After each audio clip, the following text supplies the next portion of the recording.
A judge has ruled on the firing of former Cannabis Control Commission leader Shannon O'Brien, who was suspended and fired 2 years ago.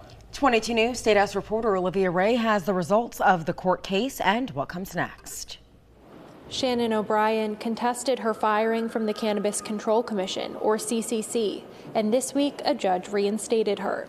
O'Brien, a former state treasurer and Democratic gubernatorial nominee, was suspended from her leadership role in September 2023 and fired a year later by Treasurer Deborah Goldberg. Goldberg contended that O'Brien had made race-based comments to staff and committed misconduct so dire she could not properly do her job, including the alleged bullying of a one-time Goldberg staffer. Through the proceedings, O'Brien's team contended that she was not a bully, never made racial comments, and alleged Goldberg had a personal bias. But this week, Superior Court Judge Robert Gordon said the evidence presented did not remotely suffice to justify the firing. The judge in his decision makes several concessions about the quality of O'Brien's leadership, but explains that there are very strict statutory guidelines for firing someone in her position, and those guidelines were simply not met. After the ruling was made public, the Massachusetts GOP called for Treasurer Goldberg to step down, saying the treasurer had focused on protecting her friends instead of protecting state revenue.